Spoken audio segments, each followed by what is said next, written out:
Hello বন্ধুরা, আজ আমি নিয়ে চলে এসেছি ব্লাউজের স্টিচিং। তো যারা বিগিনার্স তাদের জন্য এইটা খুবই গুরুত্বপূর্ণ ভিডিও।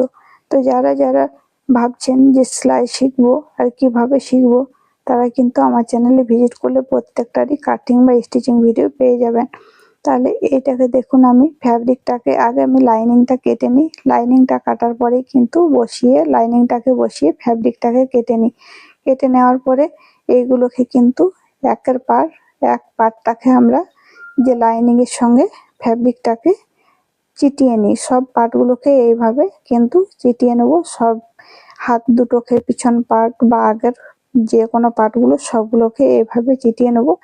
আর চিটিয়ে নেওয়ার পরে যে সাইডগুলো নিয়ে ফ্যাব্রিকটা বেঁচে থাকবে সেগুলোকে কিন্তু আমি কাঁচি দিয়ে কাট করে নেব প্রত্যেকটাকে। তারপরে কিন্তু আমরা স্টিচিং করব। এইগুলো কিন্তু জনগুলো লাইনিং দিয়ে আমরা ব্লাউজগুলো তৈরি করি।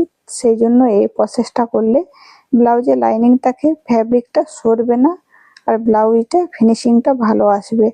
তো বিগিনারদের জন্য এইটা টিপসটা খুবই গুরুত্বপূর্ণ। এই প্রসেসে যদি ব্লাউজের কাটিং বা স্টিচিং করেন তাহলে কিন্তু দেখবেন ব্লাউজটার ফিনিশিংটা খুবই একটা ভালো আসবে।